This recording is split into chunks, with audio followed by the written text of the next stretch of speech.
Hey, Mary. Hi, Jake. Welcome to Brilliant Labs. Do you know what next week is? What's Christmas? No, it's Halloween. Brilliant Labs happens to have a Halloween Innovation Challenge on, and I think you can help us out with this. Sure. So we've got this project where we want to make interactive tombstones. Not so much interactive, but realistic tombstones using the CNC router. And hopefully down here you see a picture of us or a video of us cutting out these foam tombstones. And our goal is to create a 3D printer graveyard. Now, clearly because of the magic of TV, we already have a tombstone finished. Ta-da! But it didn't start out this way. So it came off the router like that. And I've tried this project once before, 2 Halloweens ago for the same Brilliant Labs Hacking and Animatronic Innovation Challenge.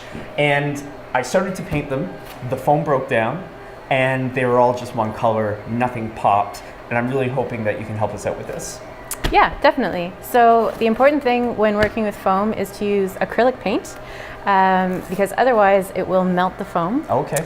Another good tip is to start dark and get into all your cracks and crevices with the dark paint, and then blend lighter and lighter over top using this roller, so it leaves the black untouched in the crevices. Okay, so that roller looks different than what I'm used to at home. And when I did this at home a couple of years ago, I followed that technique using acrylic paints, and what I found was the lighter paint just got into the letters and washed it out, and you couldn't tell that the letters were there anymore. So what makes this roller different than... So this is a professional paint roller that I got at Home Depot. Right. So it's a really nice, thick, dense foam, and it won't, it'll suck up the paint and it won't let it bleed into any of the letter beds. So it kind of goes over and, all right, can you take us through how you painted? So you've done 4 tombstones for us. Yeah. And how did you get them looking this way?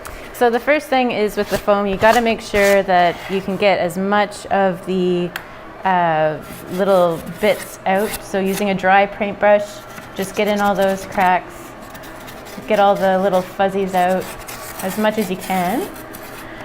The other thing you have to do is make sure you pick all the bits that are on the edge. Pieces that were... Yeah, that is one thing. So we're using the X-Carve from Inventables. It's a 1000mm CNC router. These files for the tombstones were completely editable. I found them online and in Instructables, and I think I'm putting the link up here. If I'm not, I should be. And you can totally download them and theme your own graveyards. We chose to do a 3D printer graveyard because, as amazing as what 3D printers are, they can also be frustrating and take some while to fix. And so they're just going to hang out in our Halloween interactive graveyard until that time happens. Great, so you start with the dark paint.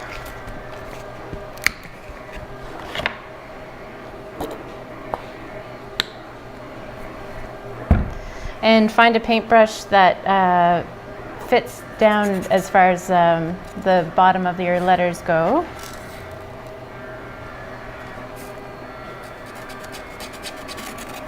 And you're just really slopping that in there. Yep, no technique. Make sure you get up on all the sides. It can take a while because the foam can be pretty absorbent initially. And it doesn't matter if you get the black on top because the gray will cover it. And just for an example, I'll start with some gray over top, and you just mix it with, I use more white than black. It just allows it to keep it really light. I find that once dry, these can go a lot darker than they initially look. Okay. So I'll mix up my paint. Very cool.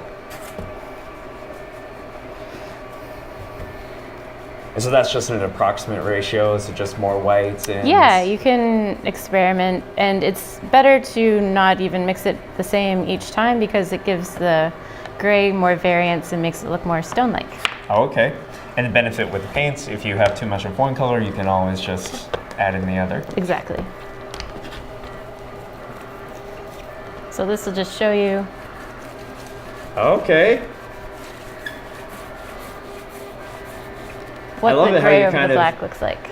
Just work that black in, and no aged tombstone is perfect anyway. And Exactly. So it makes it, oh, that's really So cool. the more black that you have that's messed up on top of your letters or your bats, it'll blend in with the gray and giving it that stone variance. Very cool.